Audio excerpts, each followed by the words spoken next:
Well, obviously coming in on a different note this week as opposed to the previous multiple weeks with a victory. And so now we look forward to playing a really good Ohio State team, another top 10 team that we'll be playing, our third one this season. So look forward to the challenge and going down to Columbus. Harlan, Saturday you said you hadn't really talked with Sam about his future, whether he would play again in Vernon redshirt. He said he was undecided. I'm just wondering if you guys know the direction he's going to go at this point in time. You know we can't share that information. Keep them preparing. But no, we're going to do what's best for the team, and that's what he wants to do as well, and for him as well. So we're still working through it, to be honest with you. And then, if he was to decide not to play again this season, where would you go for depth at quarterback with Caton being the only healthy scholarship guy, Andrew behind him, and would you move somebody to quarterback, or do you think Noah can come back? You still have Drew Scorfar as a player for this playing quarterback as well. So, that's we'll stand pat, but no decisions have really been ultimately made concerning Sam yet. So we'll just keep working. Harlan in the back. You've come up here so many Mondays and just kind of preached resiliency and how this team continues to bounce back. But I know it's been 24 hours, but how good does Saturday feel, and how much energy was in that locker room after the game? Oh, it felt really good. I mean, and winning does a lot. Heals a lot of wounds and pain. But the energy in the locker room was outstanding. I mean, everybody was excited and happy and joyful. So it was good to see those guys having fun for a change in a while. Excuse me. So it's great. It was great. Great feeling. I think JD had said that right here. JD said after the game that this is that was the type of win that kind of brings life back into a team. How do you guys plan to just carry that momentum, knowing that you are about to face a really talented Ohio State team this weekend? Well, I told him this today in today's team meeting. We want to keep the positive energy going, and so that's what we want: positive energy. At all times from everybody, coaches, everybody, staff, support staff, training room, weight room. Positive energy is how you're going to keep it going, and your body language speaks of negative or positive energy also. So we want to have great body language, positive body language. And there's a quote that I heard out there before: it says, "Be positive or be quiet." So that's what we're going to be this week and moving forward. Harlan, you obviously know what it's like as a coach to go down to Ohio State and win in a game that you're not really favored in. What does this team need to do this week in terms of maybe summoning up some of that mojo and carrying it? What are the things that they need to do beyond just being positive? Great attention to detail. You got to have great attention to detail. The previous two top 10 teams that we've played in Washington and Ann Arbor is 11 penalties with both games, so we can't beat ourselves. So that's so great attention to detail will help us not beat ourselves and get those costly penalties. So give ourselves a chance. Don't help them beat us. Make them beat us. Have them to earn the right to beat us. And so that's where we got to start. And then we move from there. But great attention to detail is always going to be a major factor. And that great attention to detail means, doing your job, playing with great discipline, great eye control, and great physicality. Harlan, you've played them a lot over the years. I was wondering, what do you think the difference is this year? It looks like, they don't have a Heisman candidate at quarterback, and defensively it seems like that's what's really leading them. Not that they don't have talent, obviously, on offense, but it seems like the defense is what's carrying them this season. I see what you see. No, they're a good team regardless. They always get a lot of great talent down there.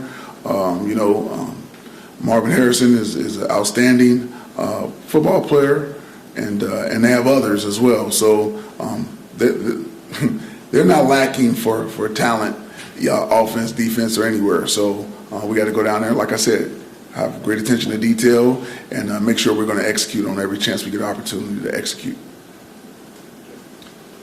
H, do you see Ohio State as being more like Washington with the high-powered passing game, or more like Michigan with the physicality? You almost made me say something. I see them as as a mixture, I guess you can say. You know what I mean? They're a little bit of both. They can throw it around, obviously. Different quarterback in Washington than Ohio State. A little bit different. He's been the quarterback there for what longer. He understands their offense probably better and more experienced. But it's kind of a combination of the two. I see Michigan's had a couple games where they didn't have a penalty. Nebraska did not have a penalty against you. How does a team do that, go through 60 minutes? Seems like a stretch, but... Tell me about it. You tell me. I don't know. I don't know. So good for them. Maybe they coach it up and they do a good job at it. One more thing. What'd you do with the ball? It's getting painted up, and they're going to give it to me later. So they took it from me, and I don't have it anymore. So I got to wait to get it back. Harlan back here. You mentioned Marvin Harrison a little bit, and you guys saw what he did last year against you guys. But how do you hope to contain him or just slow him down a little bit? I can't tell you that, but I will say this. You know, he's a really good football player, and we know that. That's what I'll say.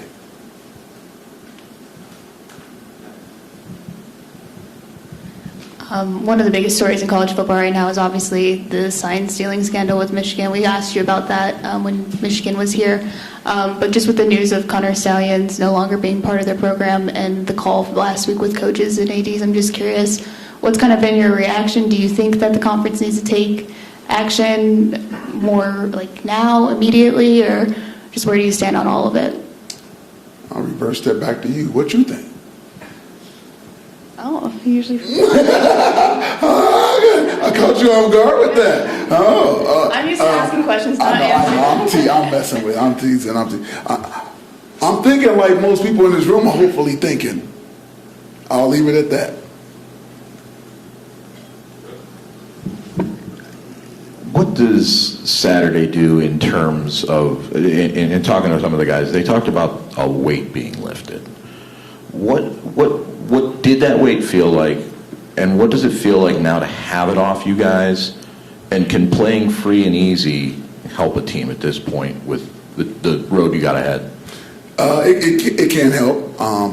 You know, like I said, the guys have been coming to practice even when we were going through the tough times every week with energy and passion and ready to go. But you can feel, man, finally we got one, and it feel like a weight is off your back a little bit. But we still expect the same energy and passion throughout the course of this week like they've been doing. But like you said, at least it's one under the belt, and it feels even a little bit better. Do you expect anybody back this weekend that has been out, maybe Malik or Trey or any of those guys? Yeah, Malik will be back. Malik Carr will be back this week. And Trey, is he And he still be out. And is there anything, I guess, I mean, you kind of talked about it, but the not beating yourself, but anything else you learned in those two games against, you know, the top 10 teams you've already faced this season? That's the main thing as far as the penalties and beating ourselves. I told our guys that we were a younger team, especially when we played Washington, inexperienced in some areas on the team, a lot of areas on the team for that fact. But now I said no longer. That's no longer an excuse, if you want to call it an excuse.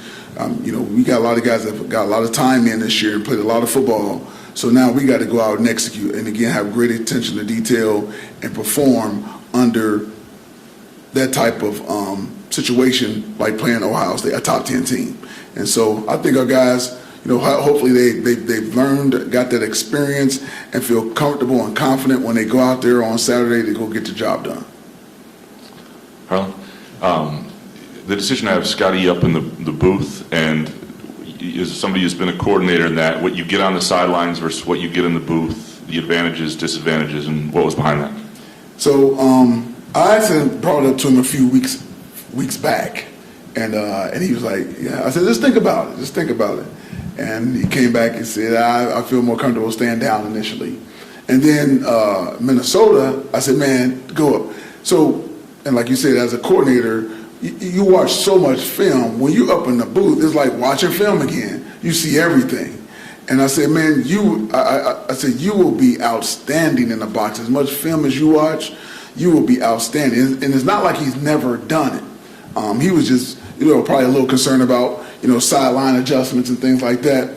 And we assured them and the guys that were going to be doing it that they will get the job done on the sideline adjustments. I said, man, and so I think it's been good. I mean, it's been 2 weeks in a row now. I know he sees everything, and like I said, nobody knows the defense better than him. He brought this defense here, and nobody knows it better than him. And so he sees things right away and can call it out and get it fixed, as opposed to being down on the sideline. I think, and you hear from some guys in the box, they know, but you kind of, what was that really? And then as opposed to being up top and he's seeing it right away because he's been in his, like I said, been in his defense for so long. He knows the good, the bad, the adjustments and all that. So I think it's been really good. Harlan, last year, obviously only 2 interceptions for you guys as a team. Numbers have changed. I mean, I think Jaden's got 4 on his own. I guess is there anything you can attribute to the increase in the number of takeaways you've got there? We talk, and not that we didn't do it last year, but we talk about getting the ball all the time. We say the ball, the ball, the ball. We got signs up in the meeting room, the ball, the ball, the ball. So we always stressing to get the ball back for our offense and give them multiple possessions. Keep getting the ball, get the ball, get the ball, and turnovers. In my time as a coach and as a player, they've always come in bunches. They come in bunches, it seems like. And so now we're intentional at going after the ball, but at the same time, that's how they come sometimes.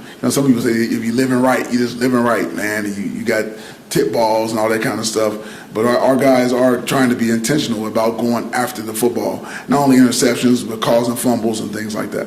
How much do you think? Washington had a really good group of receivers. Ohio State, you talked about Marvin, but this challenge for your young guys back there. Again, they're past the young stage now, so it's going to be a great challenge. It'll be another great experience to play against a top 10 team, and look forward to it. I tell them guys all the time, this is why you come to play college football if you're a competitor. And so competitors will be out there for us on Saturday and having fun and going to get the job done. I guess when it comes to the offense, there's been a lot of 3-and-outs. Just how does that impact, I guess, the team's rhythm when the offense is only out there for 3 plays and then it's punt and the defense team is back out there? And what are some ways that, maybe you guys can start to make progress and keep moving the ball? Well, we constantly talk about, the mindset. I said this a few weeks back, what our mindset is: special teams, maximum effort, offense, score, defense, 3-and-out, takeaway. And so just trying to get the mindset to, hey, everybody, okay, if I go out and execute and do my job, that's going to allow us to keep moving the ball down the field. So obviously they're not trying to go out there and get 3-and-outs, but they're working. We're getting better. We're progressing. Had some things that we did to open it up a little bit on Saturday. Had a halfback pass deal, and all that, and pass back to the quarterback, things like that. So we're doing any and all things that we can to help us move the ball and score the ball. Last 7 games against Ohio State, the score has been 282-74. Last 7 games. Yeah, last 7. But the first one of that was the 17-16 game here back in 2016 when you guys had won 3 games that year. But I guess is the first start being competitive? And is there a point where you have to say, we're in this game, we can do this? Or is there something where you can't, I guess the start in particular, I would imagine you can't let Ohio State just jump on you. Right, no doubt about it. You went the last 7 games, so I'm going to tell you where my mind goes. 13, we won. Let's go to 12.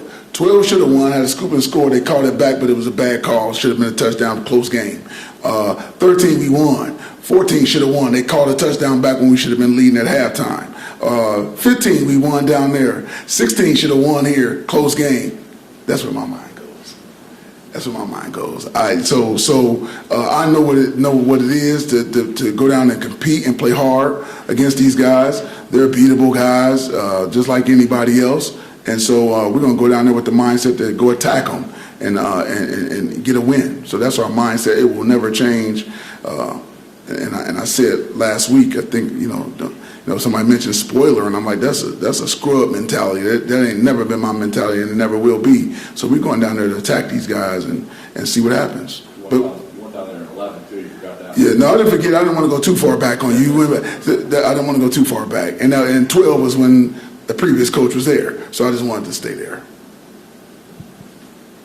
You mentioned that some of the young guys aren't young guys anymore, but one of the freshmen who's been playing a lot more over the past 3 games or so has been Jalen Thompson. He made a big impact on Saturday. What have you seen from him in practice that you trusted putting him in that role? We've seen that he's been getting better and better. Coach Dyron Reynolds does a great job of coaching those guys up, and he's going to be a really, really good football player. As you guys saw on Saturday, and the best is still yet to come with him because he's still learning, but really good player, smart, tough, physical, fast, everything that you want in the defensive end. So we're really excited about Jalen Thompson. Any other questions? All right. Thank you, guys.